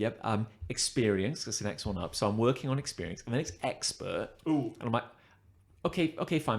There's 3, and then I look a bit further, and there's like 3 more, and then it becomes like, impossible sadist, hurt me matron, Illegal. like that sort of thing, and it's war crime. Crime Wednesdays. And it's like, I like a scaling challenge. I just know that because you've gone to the effort of quantifying and naming these different difficulty levels, I know there's a point that I'll never be able to surpass, and it's probably experienced. Like, I just know, like, already. I guess my point is, I'd rather be ignorant at how bad I am. It's like when you start a game and it goes, do you want to start in easy, normal, or hard But mode? at this point, you have no frame of reference Yes. for what those mean. Yeah. Like, you can kind of glean, having done it a lot, what it might mean. But even then, it's kind of like... It's like if shoe sizes were all on a different scale every time you bought a shoe. Like, there's no real way of knowing for sure what Yeah. they mean or it's by like hard. someone saying, "Do you have a large foot?" It's like, in comparison to what? I mean, one of my feet is massive compared to the other one. But that's the thing. It's like if a game was just like super hard, but also the cat is trying to climb onto the table. Yeah, we have Yo, a fifth, Bradley. we have a 5th presenter Hey. episode. What have you got to say? I see. I see. Please continue. But like if you just started the game and it was super hard, but they didn't tell you it was super hard, they just called it. Dark Souls. They just called it Dark Souls. Yeah. You wouldn't know any different, and like the game would still be hard, but you wouldn't feel like a complete child for having to select beginner mode. I Would guess. you feel really disheartened though if you kept dying, and then you realise, oh, It's I all can step beginner. it down? Yeah, there are games that do that though. I know there's a Mario game where like if you die enough times, Yeah. it will go like, "Do you want us to complete the level for you?" Just hold A. We'll take control of Mario if you like. Hang on. That's the whole game. Now, I should say that there is obviously a bit of a negative buzz in the general gaming world where people go like, "Oh, there should never be an easy mode. That's for losers." Get good. Yeah, exactly. And I'm not saying that because I know for a fact that there are many people that say they might have an impairment, which means they can't Sure. respond as quickly. I know the new Last of Us game, which you're playing, has a setting for color blindness or, Yes, or yeah. visual impairments. So I'm not against having like a quote unquote accessible mode or something like that. I just mean I wish they'd find a way of naming them that didn't highlight my own inadequacies. I'm with you to some extent because, like, I'm a big fan of stories in games. Particularly, I like to play games that have an extensive world to discover and plot to unfold or whatever. And if a game is hard or annoying, I should say, but I really want to continue to discover that world, then I'm in this really tricky place when I'm starting up where I'm like, oh, but because I know I'll just stop playing it. If it's frustrating, I'm not good at replaying. I'm not good at having to do the whole thing over and over again. I used to be when I was a kid, but now I'm trying to play 17 games at once as it is. You know, I don't have time for a game that pisses me off. Yeah. So I sit there at the start screen. I'm like, well, if I go to easy, I'll probably be able to experience the whole story. I'll be able to have fun. But what you want is you want your butler. You want like a valet. Yes. And you'll go like Carruthers. And you want to look the other way and not know. Yes, You know? yes, exactly. I want the Because this is the deniability. thing. What I was getting to is that despite the fact that I want that, I don't want to pick easy. I don't want to pick easy. It's the naming then, isn't it? Like you say, it's maybe it's story mode or combat mode. Yeah, You I know, feel so like it's- some games have tried to do that though. Like recently, Xenoblade Chronicles, which I started, had like easy mode, and it was like this mode is for those who want to experience the world and the story, and it described it like that. And then it said like normal mode, and then it was like this is the game for people who want to challenge or something like that. And it's just like, yeah, but still though, like I still know what it means. I still know what it means. I'm totally with you because I'm also the kind of person who plays a video game for the story. Like to me, video games are another storytelling medium. Sure. And my favourite games are the ones that actually involve very little, like, coordination. My problem is coordination. I couldn't play video games as a kid, and I think I sort of missed the critical window for learning how to use a controller. I turn into an utter klutz the moment you put anything that isn't WASD and a mouse in my hands. And I'm not even that great with WASD and a mouse, frankly. WASD and a mouse. So like my favoured games are like pure story-based puzzlers, like Sure. Obra Dinn, like Myst, like Taking your time Yeah, to it's like I make want. a decision. I'm playing the game to figure out what's going on, to solve a mystery, and the upshot of most of those games is that all you need is the mouse and the left click to play the whole thing. Yeah. And it's like, and that's brilliant to me. I would never play Dark Souls. I think I've played it for about 10 minutes the whole time that you were playing it, and that's because you put the controller down and left the room, and then something attacked you, and I tried to run away. Oh no! I must save his file. Because there is no pause in Dark Souls. Yes. But I know that game very well because I've watched John play it so much, and the lore and the story is fascinating. I would never get to see that myself. Sure. Because I cannot use an analog stick. It's just terrible. And we recently played Outer Wilds, Yes. and I loved playing that game with you because you could do all the really hard zero-G gravity flying stuff, and I could be like, oh, so we need to get to this planet by this time and this planet by this time in order to get this thing to get Playing it cooperatively. yeah, almost, so I could do the puzzling stuff and just leave John to bounce his wooden spaceship off planets. Like, I guess what I really want is, like, when you load up a game, I want there to be like a quick quiz yeah. or something like that. Like Like which Harry Potter house would you be in? yeah, like, I want the game to coddle me. I want the game to. It's okay, John. Yeah, no, but no, they've got to walk a very fine line. Sure. Like, oh, you're a very good gamer. yes, I am, aren't I? Very good story gamer, John. Yeah. So I want them to, like, okay, assigning difficulty, and like, oh, I'm sure you picked something appropriate for my immense skills. Like, oh yes, dial it down, and then I want to feel like an absolute superhero going through that game. Yeah. But I just don't want to know that they put it on child I agree. mode or Yeah. something. There like is that. one situation though that I feel the opposite, and that is for games like Guitar Hero, because I took a Yes. lot of pleasure in being able to complete songs on expert.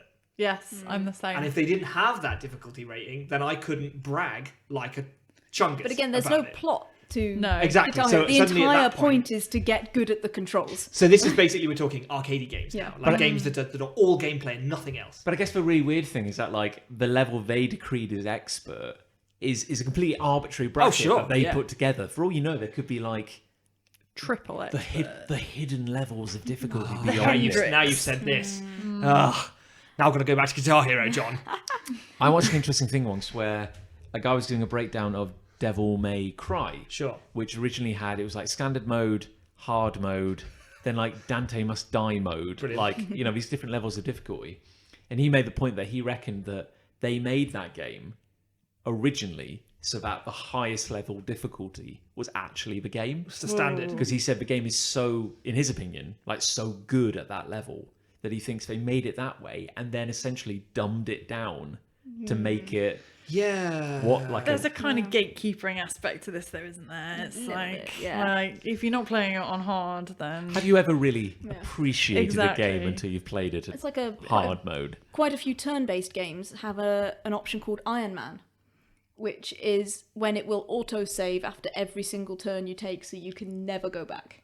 Ooh. Anything that happens, and you have to like stick with it, and that's kind of considered the hardest mode in a way, because like no matter what actual difficulty you're playing on, the fact that you can't have like saved your game and go back because it is auto-saving over your game every single turn, kind of just means that you have to own every mistake you make. And the one in XCOM is apparently particularly brutal, like to turn iron, because people die in XCOM. Like you will build up characters and level them up, and then they will die, and you cannot ever get that back. And then sometimes it wipes your disc. Yeah, it sets fire to your PC. That's really annoying. No, Nick, you may have heard of this if you've been listening to the Besties. I have been listening to the Besties. We They- shouldn't talk about other podcasts. Certainly not more popular podcasts. But they referenced a game which a guy made, which was kind of like an art project where it was like a puzzle. But every time you got a thing wrong, it deleted a random file on your computer. Yes, they talked about this. Yeah, so he was famous for making arty games, wasn't he? Like games that said something rather than were a video game specifically. But yeah, once installed on your machine, it would then sync with all your files. Why would you ever play that? I can only assume to live dangerously, to the only way to feel alive at that point. What if you don't have any files on your computer? yeah. Can You have to play just it? load it on a completely Then sterile computer. Then you're invincible. I don't know. Just loads of pictures of like Mary Berry or something, and just so there's something. If you've got nothing to lose on It's your called the berry computer, buffer. then the game starts calling random people in your phone. Yeah. Like, Greg, my mechanic, Greg. So, John, there's someone here. He's got a gun. He's got a gun, John. I don't know how he got in. Answer it right, John. Art. Art. That's everyone. art. Art. Well, have we said all we need to say about I think so. them video games? Video games. Yeah. Lucy, bring some love to the table. I said I had a hard time choosing my love, but I've not been on this show for a while, so I thought I'd go back in time to find things that I loved. And I discovered a love for a show called Miss Fisher's Mysteries on Miss Fisher's Netflix. Mysteries. Now, I started watching it because I mistook it for a lady detective show that I watched as a kid, which is actually called like Mrs. Hebrides Mystery or something like that. It's some other person. I can't remember her name. It was very good. And Miss Bishop's Mysteries. Yeah, so I thought, I haven't watched that in many years. I'll watch it again. I watched it and realised... Miss Hebrides. Yeah, well, I can't remember. I think you have to make that now. Yeah, I can't remember what it was actually called. She had a butler called George. I can remember her butler's name. I can't remember her name. He was the standout character. First name Otto. Otto Hebrides. This has been a good episode for puns, I'm telling you that now. I'm still holding out for another gun. We'll get there. We'll get there. There are guns in this. So, here we go. Yeah. So, Miss Fisher is not that show. It is based in the 1920s, in the late 1920s, in Melbourne, in Australia, which is a slightly unusual locale in general. And the Miss Fisher of the title is the daughter of an English baron who grew up in Melbourne in destitution because her father had been cut off. And then during World War I, all of her father's relatives died at the front. So he inherited the barony and she became the Honourable Miss Fisher and had tons and tons of money. And so comes back to Melbourne with all of her money. Wow. And buys a fancy house and lives this elaborate 1920s bright young things lifestyle. And then starts solving murders just because she's bored, basically. Because they're happening around her, and I bet some of them are solved. A surprising number of murders happen wherever she is at any point. She's just, at the country club and somebody dies. At least 3 people die in her aunt's house in the first series. So I thought about this sort of thing before, and it's I've never had a murder happen around me. No. Well, not that you knew about. Oh. Maybe the murderer was Ali's really very good at covering her tracks. Yeah. That's true. Yeah. Yeah. But like the well-known show Murder She Caused. Sorry, Murder She Wrote. It's like wherever she is a murder. Oh yeah. She should be suspect number one. She is, in my opinion. Well, did they work it out that like Midsummer, the town of Yeah. Midsummer, had a higher murder rate than New York? Yeah. Like, The village of 100 people. Yeah. I would not And move it's there. just ridiculous. 'Cause I think somebody also, similarly to the Midsummer, they worked out that in the first series, which is supposed to take place in over about a year, in like 1928, the number of murders that she comes into contact with is actually kind of correct for the population of Melbourne and the murder rate at the time. Oh. But of course, they're all happening to one person. Yep. So it's like, this is Suspect the number correct one. number of murders to have happened in Melbourne, but you shouldn't have been involved in all of them. There's also apparently only one policeman in the entire bloody city. Sure. Yeah. I think my favourite moment is because it's filmed on a budget. Yes, shall yeah, we say? yeah. And I think because they have There's a lot of very endearing moments where they have to. I think that's why so many people die at her aunt's house. They clearly had one building that they there's the police station, which we see in like every episode. Like there's a door, there's I a know what you're desk, gonna say. there's the inspector's office, and there's always like this one constable who's a bit of like the comedy character. He's what's his name? Collins. Constable Collins. Yeah, he's a bit goofy, you know. And there's a bit where the camera angle in one episode is on a slightly different angle, so you're seeing that same room, and you're like, "Oh, this is a bit different." It's like the They've inspector and Miss Fisher are talking over some piece of evidence. They've really jazzed it up, and they're there behind the desk. And then Collins comes in and goes, "I've got the files you wanted, sir." And we're like, "Hang on a minute, he came from a dead end." Like, and we were like, he would have been standing like a foot off camera, like just pressed against the wall, and like he's come from a corridor. And like, you can't fool me. Like, you spend 90% of every episode in this room. I know the layout. We know the geography of this place. I love so many things about it. I love that, like I said, every murder in Melbourne apparently happens to this one woman who is so damn posh and rich and so damn morally grey that she has a special embroidered cat burglar outfit. Oh, wow. With- Okay. She has a gold Awesome. gun. She has a gold gun with a pearl handle, and she has a maid who basically just like spends all her time washing blood out of her clothing because she Brilliant. keeps like getting shot or shooting. She has a butler called Mr. Butler. Her butler's called Mr. Butler. There's a lot to love here. She's The got writers went on strike on that, Yeah. at that point. We've had to come up with a lot of names. The And show happened organically. And there's also just like this kind of this just slightly fun twist on it, where I don't know whether this is even slightly reflective of the social mores of Melbourne in the 1920s, but she is like one of the most sexually active and promiscuous people who I've ever seen on TV. Okay. And apparently like 90% of her friends are somewhere on the LGBT spectrums. Right. And I'm like, I mean, I suppose if you are kind of involved in that like part of the culture of the city, you're likely to meet more. I guess But I'm so. like, why do they all keep dying around you? like, there's only one like gay character who I think makes it through the entire series. It's like the writer is almost like, maybe the writer really hates anyone who is gay or queer or bisexual, and maybe like under the guise of being an inclusive show, he's like, this is my chance to I like think it's even Kill them all. I think it's even less interesting than that. I think they wanted to kind of make a modern representative show that showed like the lives of different people in this kind of, because there's even like an episode where the suspects are Aborigines, and so it like shows that kind of side of Australia in the 20s. But they were also making a murder mystery show. Yeah. So the guest character each episode is the one that's dying. Because or to be the honest, one that's the or suspect. the The murderer. new Yeah. person you've met, they're going to die. Because to be honest, there's only ever like 4 new characters in every episode. Like, just because Yeah. it's a formula. So it's like, you know, you've always got to have like a red herring. You've got to have a witness. You've got to Yeah. have the guy who did it. Yeah. You know, And the victim. and you know, and the victim. Yeah, Yeah. that's it. So it falls into the trap of like 75% of the way through an episode when they work out that the red herring isn't the murderer. We're like, well, who else have we met this episode? Yeah. It's the vending machine principle all over again. But yeah, I love it. I binged basically the entire 3 series that exist of it in the first half of lockdown, just like Is it one new-ish? after another. New-ish, last few years. It was, I Okay. think, made in, I think it aired in Australia a couple of years ago, and then it's just kind of made its way over here. And this year it was supposed to have a movie, Oh. which had the trailer of was released in March. and I can't find it anywhere, so I don't know whether it's been released Maybe that or was not. the whole movie. Maybe that was the whole movie, but it looks like amazing because it's set in London. The end of series 3, spoilers, she ends up going back to London for some reasons.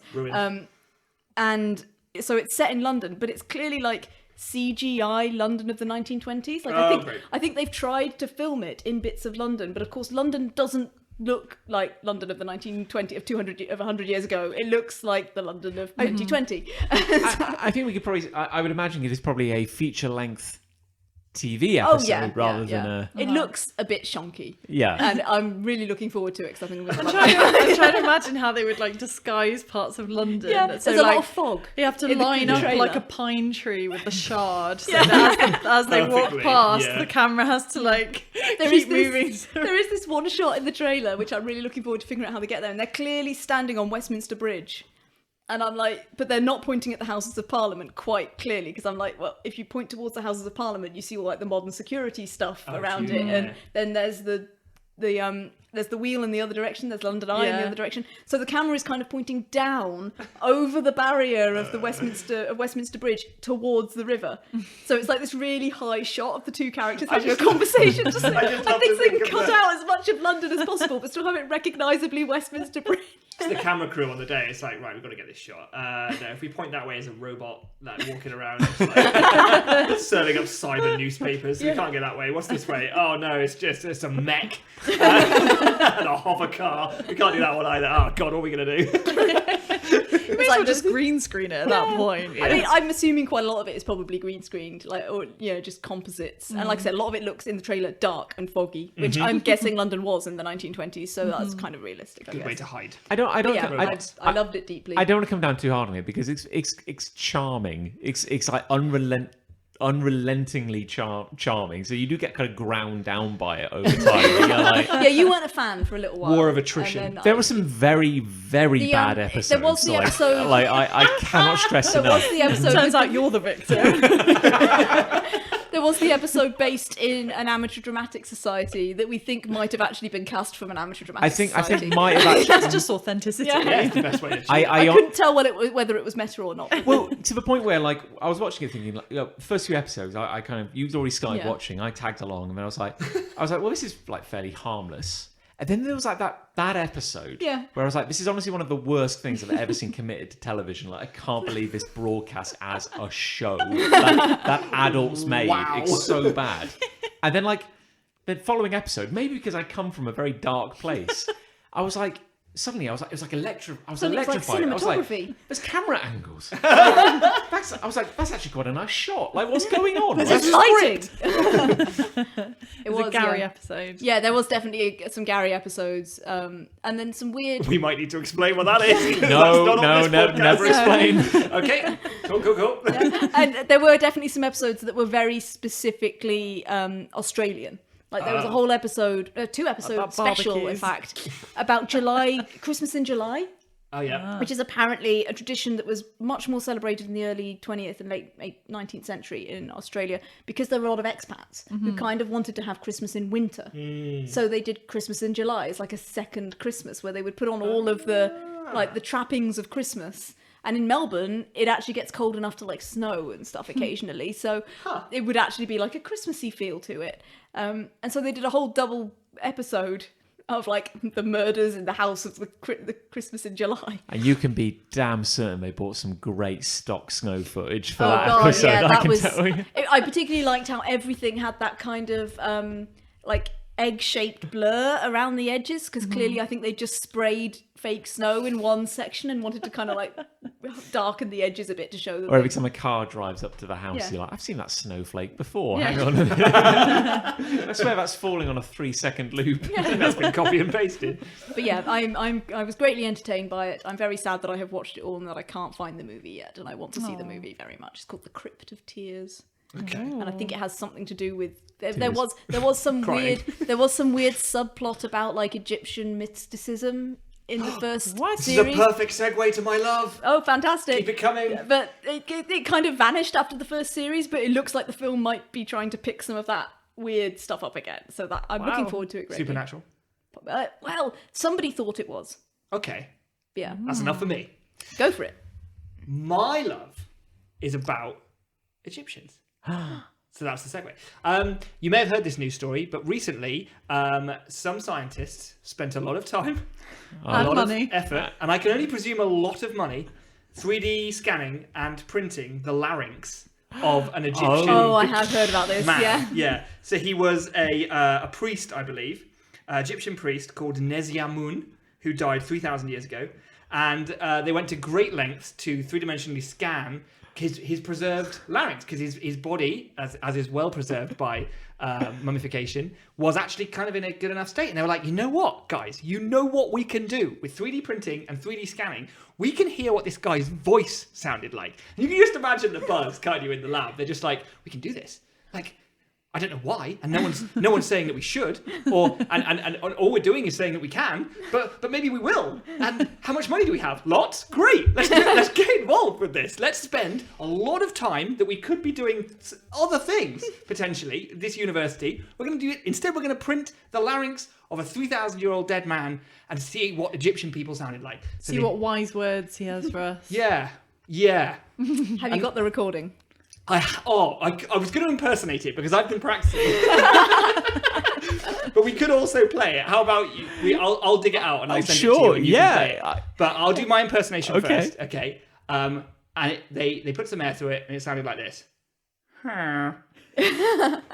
So now you can play the other one side by side for comparison. I remember thinking that it sounded like the villagers from Minecraft. Exactly. And in fact, if you watch the YouTube video that has the clip from the news article, all the comments underneath are just like, that sounds like a villager from Minecraft. That sounds like a villager from Minecraft. Can we just get a natural pause in the audio Okay, now here where it we is. hear it?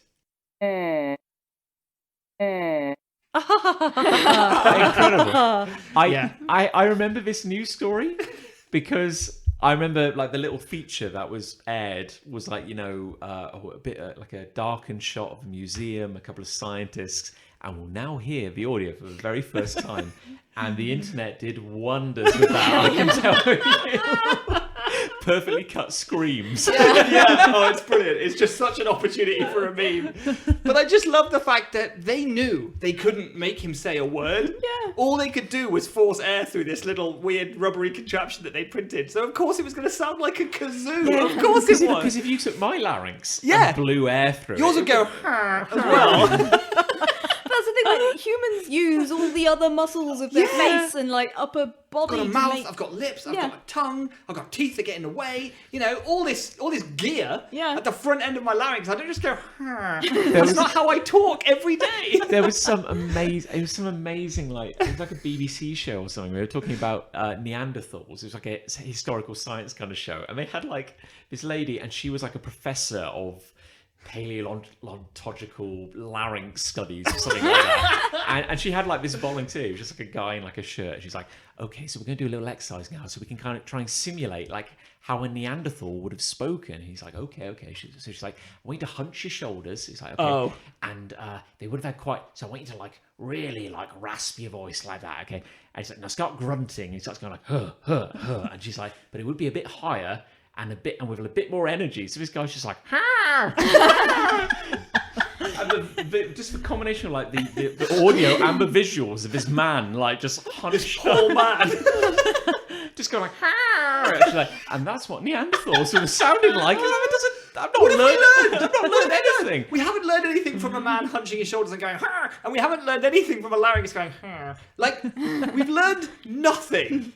But it's great. National news. I love it. I absolutely love it. It made my day hearing that. It was incredible. So not the concept of like ancient Egyptian mythology, or technology, not contemporary Egyptian culture, Not just research, not the application of technology to ancient things and ancient knowledge. None of that. Don't care about that. Don't give a shit about any of that. It's all about this.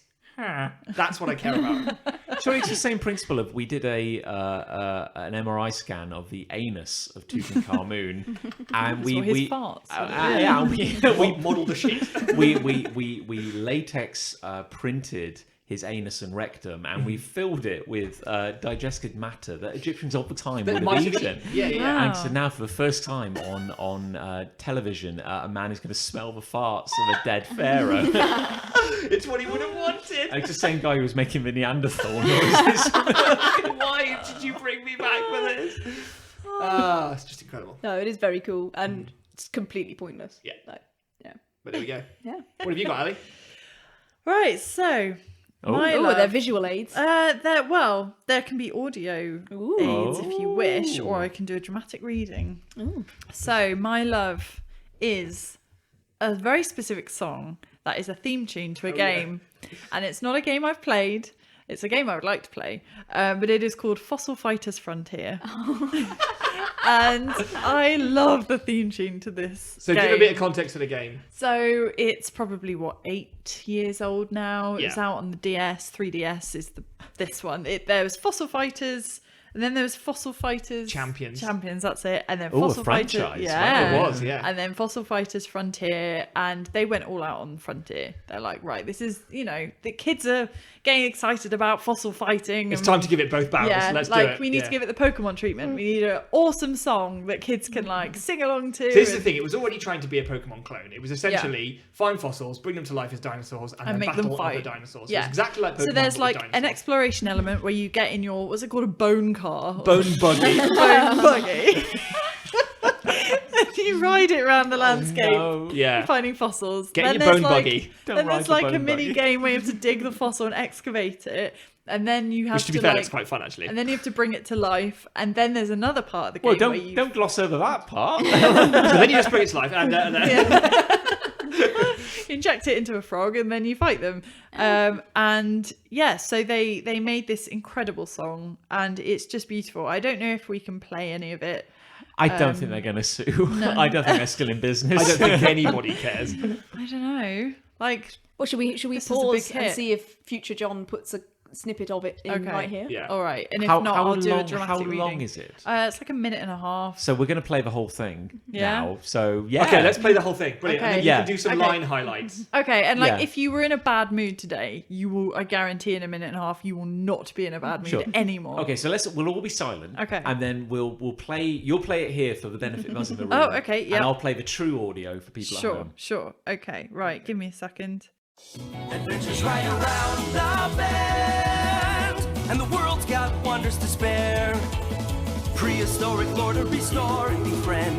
So get out there, go if you dare. If you dig enough, you'll see there is power old as time. Wondrous and thunderous creatures to free. Hit the road and Vivasaur, it's your moment to shine.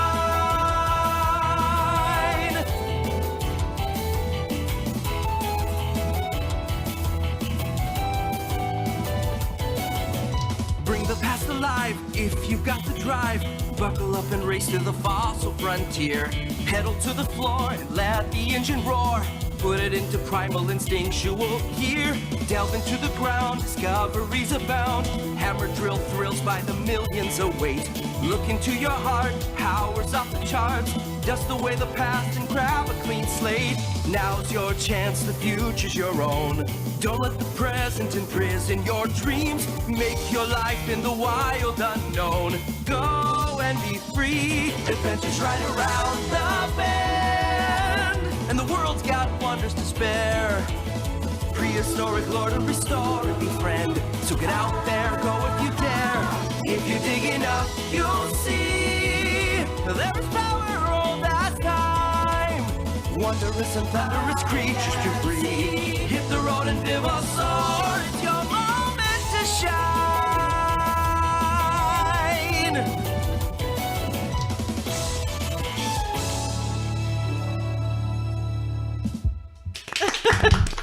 Yes. Oh, thanks, guys. Thanks. Yeah. Safe journey. Yeah. Oh no! Don't forget your amp. Yeah, that one. Yeah, there you go. Yeah, cool. Oh, and the bone buggy is roaring off, Racing off into the Oh. distance. Put it into primal instinctual gear, guys. Yeah, they heard. How? It's only got one kid. It's that one. How did you discover? That is a very That's good a great question. question. I have no idea. This is just a part of my life. It always just has been. apparated into your existence. Yeah. I don't know. I think it might have been that I saw the game first on a shelf. I have a feeling. Oh, what? And you looked it up? Maybe. Or like just like the return section of CEX. Or yeah. Yeah, we're Yeah. like, And I let's regret to this investigate day that. that I never bought it. It's 'Cause like I- £25. Because maybe 2 hours of gameplay as well. or maybe less. I mean, I don't want to make I didn't want to make assumptions about your relationship, the two of you, but of the two of you, I probably would assume that this bullshit was brought into your life by Nick. Probably. It's a No. fair assumption to make. I honestly can't But I'm remember. not 100% sure it was me this No. time. You can't put this one on me. I don't want to. I mean, this is the thing. Like, as a kid, I love video games. I loved Pokemon. And I love dinosaurs. yeah, this would have been the game for you. So much about this game would have been marketed at me, and I have a feeling I would have been disappointed. The best, even better now though, is you like old games. Maybe I should just get So it. now it's an old game. Maybe I should just get it. No, I want to get it. Okay, you get it then. Stay away. Highlight some of the great lyrics. to Okay, us. Yeah. so just in case you missed it, Overcome with emotion. just pick some of your faves. so if you dig enough, you'll see there is power old as time. That's pretty good. Yeah. Hit the road and Vivasaur. It's your moment to shine. So they don't have dinosaurs in this world. They have Vivasaurs. Yeah, which you thought was because dinosaurs might be trademarked. The word dinosaur. Yeah, it's owned by the Natural History Museum. Yeah. But then there was another line that was like thunderous adventure. Yes, Thunderous. so Doesn't wondrous and thunderous creatures to breed, I think they say. But there's a split on the internet. There's a great wow. argument. They either say Massive on Reddit. creatures to free, creatures to see, or creatures to breed. Well, really, there's not even a I definitive mean, what do you do in the version. game? No, I think I it's think you do all of breed. those things. Okay. Yeah, but then in the background, they all have the lyrics of the backing singers go, "I can see" at that moment. So it's it's probably probably C. C. It's probably So is But it I like, like breed. Is it like this argument could be settled in an instant if somebody played the damn game and no one can bring themselves to do I it? think that's true. Yeah. No one's ever made it past the intro. I'm going to read these. I mean, there's a whole like paragraph here that's just gold. So, bring the past alive if you've got the drive. Buckle up and race to the fossil frontier. Pedal to the floor, let the engine roar. Put it into primal instinctual gear. I think my favourite bit of that is the pronunciation of frontier as frontier. Frontier. Frontier. Yeah, that's good. Yeah. I also like the next bit, which goes, hammer drills, thrills by the millions await. That's excellent. I mean, that's Somebody patted themselves on the back after. Yeah, Yeah. John, I mean, you Hammer call Drill yourself a Thrills. writer, but fuck. Yeah, I mean, Have that's you ever written anything like that? That's No. poetry. Yeah. That's not even just writing that. I'm gonna it's go like burn poetry all in my motion. books. I think it's the least you can And do. also, that's a real kind of tip of the tongue, the teeth, Absolutely, and the lips. yeah. Hammer drills, thrills by the millions. Yeah. My personal favourite line is, now's the chance, the future's your own. Don't let the present imprison your dreams. I might get that tattooed on myself one Yeah. day. Because that is like Across life. your shoulder blades. That's life motivation there. Don't let the present imprison your dreams. Yeah. I feel like archaeologists, but like the dinosaur kind. What they call- Paleontologists. Paleontologists, those, yeah. Do you feel they're like, do you think they say that to themselves every morning in front of a mirror? Don't let the past imprison It's like your dreams. the Wiccan Creed. You just have to repeat it 3 times. Absolutely. Yeah. Yeah. That's why they're often crying. They're like scraping at earth. Like, I'll free you, my dreams. Precious dreams imprisoned by the present. Yeah, I mean, it's just a beautiful song, and I think it goes way beyond the game.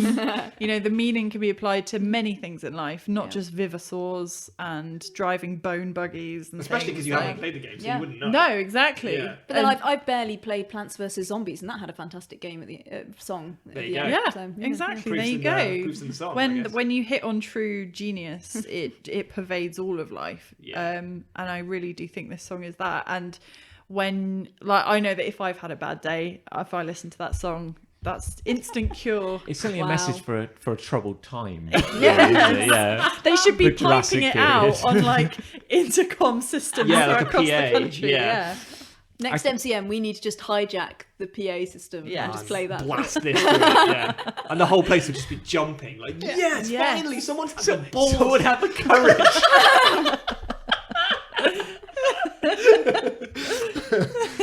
Yeah. Okay. Agreed. Yep. Yeah, it is Aw, beautiful. thanks, No, guys. it's hard to argue. It It's is a work of it is art. It's a beautiful. work of art. Thank you, Yeah. thank you. Oh, who wrote it originally? Oh, fuck knows. Oh, okay. Should we credit them? Probably should credit them. John can add that in. when he Yeah. plays it. This is Future John speaking. Gilbert and Sullivan. I'm about okay. Well, thanks, Future John. Come on, sorry. I've got enough. Yeah, go on, take us home. It's actually kind of like we're all over type actually because we're all kind of talking about media we love. Yeah. I was working in the office the other day on my own, very socially distant because I was the only person in, and I had Spotify on, and a song I was going through my liked songs, and a song came up which I clearly had listened to once before and gone, oh, I like that, but clearly hadn't paid any attention to it because I didn't remember it. So My Love is an artist, in the truest sense of the word, called Bunny Rabbit. Brilliant. With no vowels. Oh. Does Y count? Y counts. Okay. Yeah, Y is not a vowel. It's only a vowel in some words. Yeah. Yeah. So it's Bunny Rabbit. Bunny Rabbit. Bunny Rabbit. And to try and describe Bunny Rabbit, It could be Bony Rabbit. it's Boney M. He's back and he's a rabbit. They're back. Bony It's Ribbit. Bony Buggy M. Could Bony be Bony Ribbit. Ribbit. You don't know. He's in a buggy. Sorry, go on. Okay, so Bone Bunny Rabbit is... Okay, so I'm going to tell you two versions of what Bunny Rabbit is. Brilliant. One, Bunny Rabbit is a musician who dresses like a nightmarish rabbit. Okay, I'm already on board. Like Freddy Fazbear, Or kind Frank. of like or, one of those, or like Frank, from Donnie yeah. Darko. Yeah. So there's this beautiful song which I might even play a little bit of called "I Hate Love," which is the one I love, and I listened to it and it just blew my mind. Like honestly, It's very on brand. it's very it is like I'm not a musician. I can't write music. I desperately wish I could. I think Nick has a picture of Bunny Rabbit up there. Oh no. Oh, yeah. So Yes, I am. I'm always amazed by I can't write music, and I feel that like if I ever tried, I'd be like, okay, so this chord 1, 4, 5. That's how chord progression works, right? Yes. Yeah. And Oh my god, that's incredible. Write that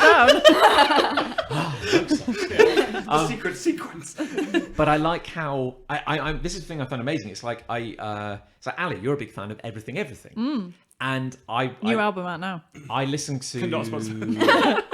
I listened to wish. one of their albums in full the other day because I knew you were such a big fan of them, and I was like, wow, like I could in a million years never have come up with some of those chord progressions, and that's kind of what I love. Stupid thing to say, that's what I love about music. It's like your brain works in such a different way to mine that you found these chord progressions that I could never have dreamed of. Yeah. But when you hear them, it sounds so natural at the it same sounds time. perfect. It's not It alien works. to you. It's like magic. Yeah. So this song by Bunny Rabbit, it blew my mind, and I've listened to it probably about like 100 times in like this week. And sadly, it's losing its magic because I've listened to it so much. you're chasing now. the dragon. I wish I could go back, but then I was like, who the hell is Bunny Rabbit? Because he sings like an angel, and yet he dresses like this nightmarish rabbit. So he's like 7 foot tall. His face is painted like a dark grey. He's wearing like a full body black rabbit suit, and then he's wearing like a kind of white mask on top of that Yeah, like a half mask. with black eyes and a star over one eye. So he looks like a rabbit from your nightmares. Yeah. And yet Like he's Bucky O'Hare on like the It's like Dark Universe. My Yeah, Chemical anyway. Rabbit, kind of. My Chemical My Chemical Rabbit, yeah. And he sings like an angel, and I was like, well, who the hell is he? This sounds so contemporary and modern and bizarre. And I looked it up, and on Spotify it was like 1993. What? And I was like, this is insane. Like the modulation, the things he's doing with the human voice. I was like, this sounds so modern. Is he I was like, "Huh." and I was like, who in 1993 was making music like this? This is incredible. And I Googled it, and it was like, Bunny Rabbit is a lost artist. What? And it was like, Bunny Rabbit was an eccentric performance artist who recorded stuff from the early 90s that nobody was aware of. And then it was rediscovered, and nobody knows what became of him. What? or They don't any- even know his name. Don't even know his name. Oh my god. Wow. I'm amazed that's even possible in our modern age. So here's the second story about Bunny Rabbit. Here we go. It's going to ruin it. This is all a work of fiction. And still nobody knows. It's like Banksy. And still nobody knows who Bunny Rabbit is. But they worked out that when you upload videos to Spotify, Oh, you're kidding me. you can say whatever year you wanted. So they've crafted this entire fiction around Amazing. Bunny Rabbit. That's genius. And like there's no Bunny Rabbit presence online. There's only a Bunny Rabbit fan account where people are like rediscovering in air quotes Bunny Rabbit, and everyone gets it. Yeah. And like, because for a brief minute, I Like was a creepypasta. yeah. And for a moment, I was like, "This is how I knew I still had the heart of a child." Because I rushed home to tell Lucy. I was like, "This is incredible." You scuffed your knee at one point. You're like, keep going. It's only a grave. Run straight home, John. Don't stop for anyone. And I told Lucy about this, and Lucy was instantly like, "Hang on a minute!" Like the cold blade of reason. I was like, this is performance art. Like, this is... The Cold Blade of Reason is probably the It coolest reminds nickname me. I've ever heard, though. It reminds me a bit of the animation of Super Turbo Top I of was Ninja about to Rabbit say that. by the Line, where they like created this fake 90s cartoon, Intros. uploaded it to YouTube. Yeah. And then people comment like, "Oh, I think I remember this from my childhood." Yeah, And it's like, they no. applied like a VHS filter to it, so it Yeah. looked like it had been recorded Yeah. and then put onto YouTube. It's so and then clever. People were commenting like, "I remember this show," and it's like, "No, you don't." Yeah, it was made last year. Yesterday. Is this they call it like the Mandela effect? Yes. Yeah. People are convinced they saw the televised funeral of Nelson Mandela in like the mid-90s. Yeah. And they convince each other. It's an infectious Yeah, memory. it's a meme. Yeah, The weird thing was effectively. is when you first described Bunny Rabbit to me, I went like, that sounds really familiar. Like, that sounds like something I've seen. And then we actually looked at the pictures and I was like, well, he looks like a splicer from Bioshock. And and then I think like Bucky O'Hare, it's kind of the similar.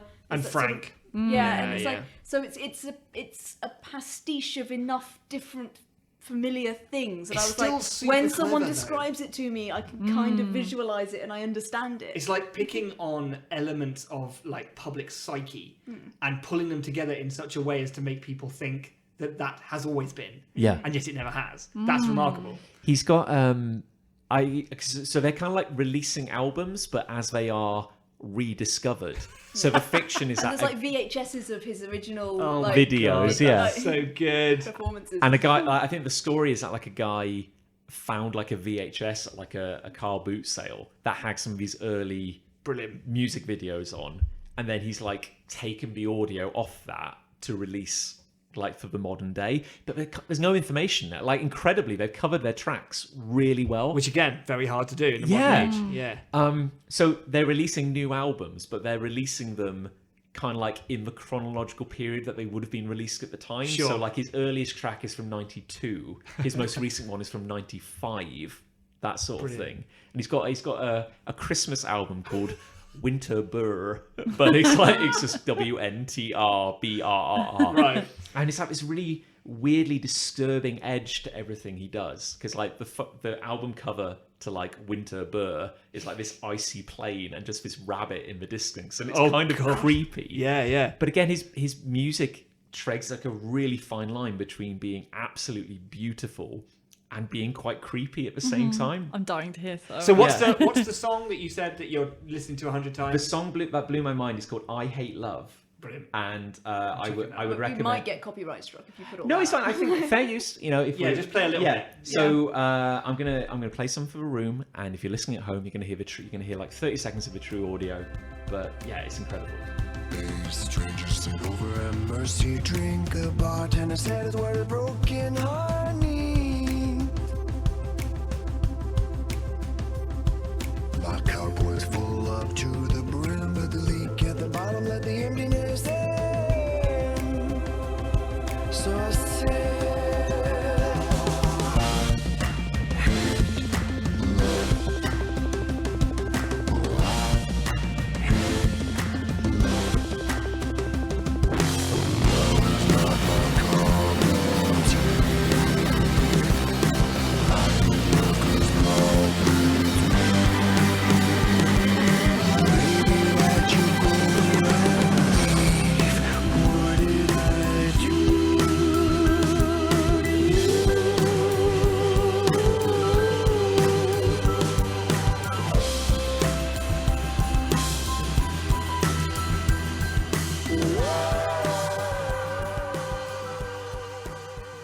Well, there we go. Yeah. So I would. That's.